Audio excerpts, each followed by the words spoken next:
Go ahead, sorry. Very empathetic. And what I have said is that this is a job for us in the private sector. What we need to do is make sure that we provide adequate daycare centers. I don't know that you can. Let me tell you. Let me tell you a fact. Let me tell you a fact. The fact is, a lot of those young girls who are having babies out of wedlock, when they have that first baby. We're not talking about them. Important is birth control, then, to the Republican Party. They should be out there regularly applauding Planned Parenthood for supplying birth control, mammograms, and everything else. Why are they against Planned Parenthood? Whoopi Goldberg thought she had the upper hand. She was ready to tear Ben Carson apart on national television. But what happened next left her speechless. In a shocking turn of events, Carson didn't just defend himself, he completely flipped the script. Watch as this soft-spoken neurosurgeon dismantles one of TV's most outspoken hosts with nothing but facts and logic. The stage was set for an epic showdown. Ben Carson, the soft-spoken neurosurgeon, walked into the lion's den of The View. Whoopi Goldberg's eyes gleamed with anticipation, ready to pounce on her unsuspecting prey.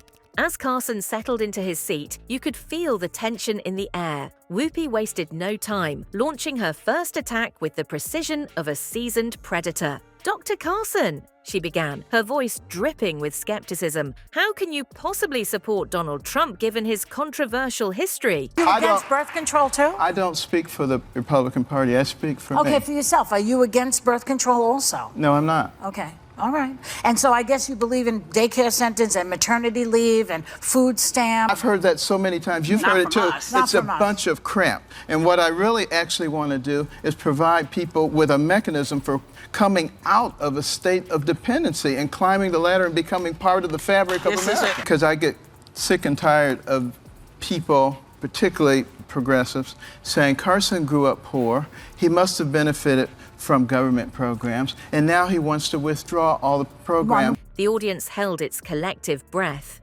Surely this would be the moment Carson crumbled under the pressure. But something unexpected happened. Instead of wilting, Carson's calm demeanor caught everyone off guard. It was as if he had stepped into a different arena altogether. With the poise of a seasoned diplomat, Carson began to methodically list Trump's actions, supporting minorities in Palm Beach. He revealed how Trump had broken barriers in the elite social circles, insisting on the inclusion of Jews and blacks in clubs that had previously barred them. This wasn't just talk, it was concrete action that flew in the face of the established norms. Whoopi's frustration grew with each passing moment. Her initial strategy was falling apart before her eyes. She had expected Carson to stumble, to backpedal, to make excuses. Instead, he was presenting facts that directly contradicted the narrative she had been pushing. As Carson continued to speak, the atmosphere in the studio shifted. The audience, who had come expecting a verbal execution, found themselves questioning their own assumptions.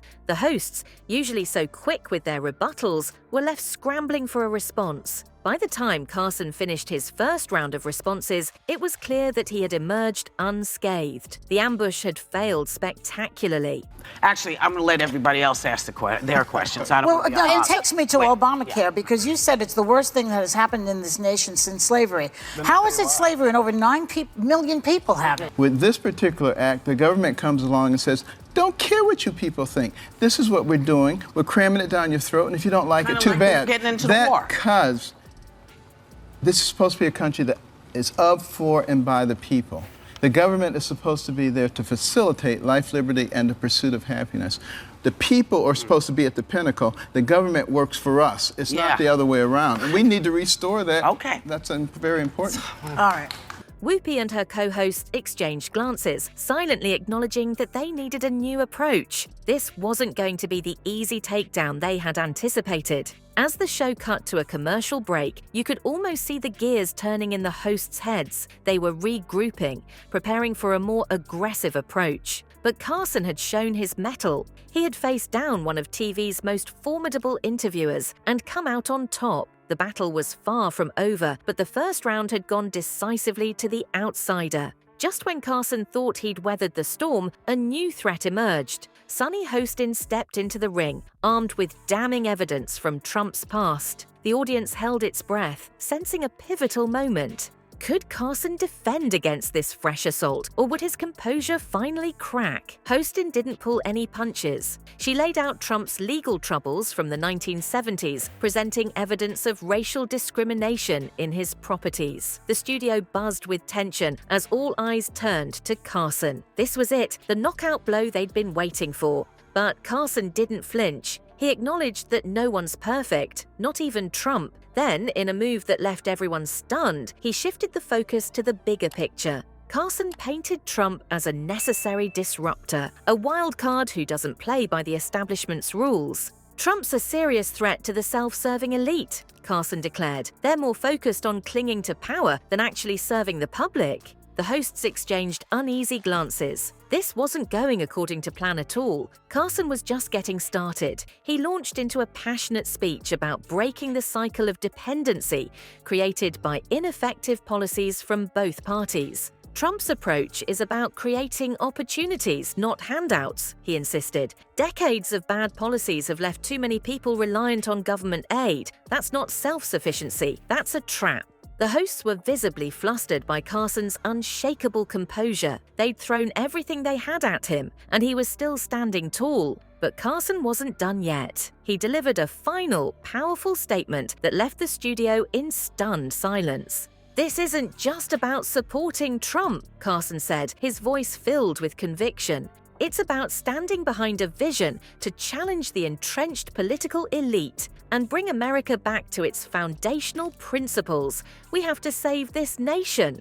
The gravity of Carson's words sank in. The audience, who'd come expecting a takedown, found themselves questioning everything they thought they knew. The hosts, usually so quick with their rebuttals, were left speechless. In that moment, it was clear the soft-spoken outsider had just outmaneuvered the media titans on their own turf. As the dust settled, Carson's words hung heavy in the air. Whoopi and her co-hosts sat there, visibly shaken. They'd thrown everything they had at him, but this soft-spoken outsider had just run circles around them on their own turf. It was like watching David take down Goliath with nothing but a slingshot and some cold, hard facts. But the real winners here, the viewers at home. Carson didn't just win an argument, he blew the lid off the whole media game. Suddenly, folks were questioning everything they thought they knew. Were they getting the full story from the mainstream news? Or were they just swallowing whatever narrative the elites were pushing? Carson's parting shot said it all. We have to be willing to stand up for what we believe that people of the United States, because the politicians will respond to that. It wasn't just about Trump anymore. It was about taking back control from the media gatekeepers and thinking for ourselves. And let me tell you, that's a game changer.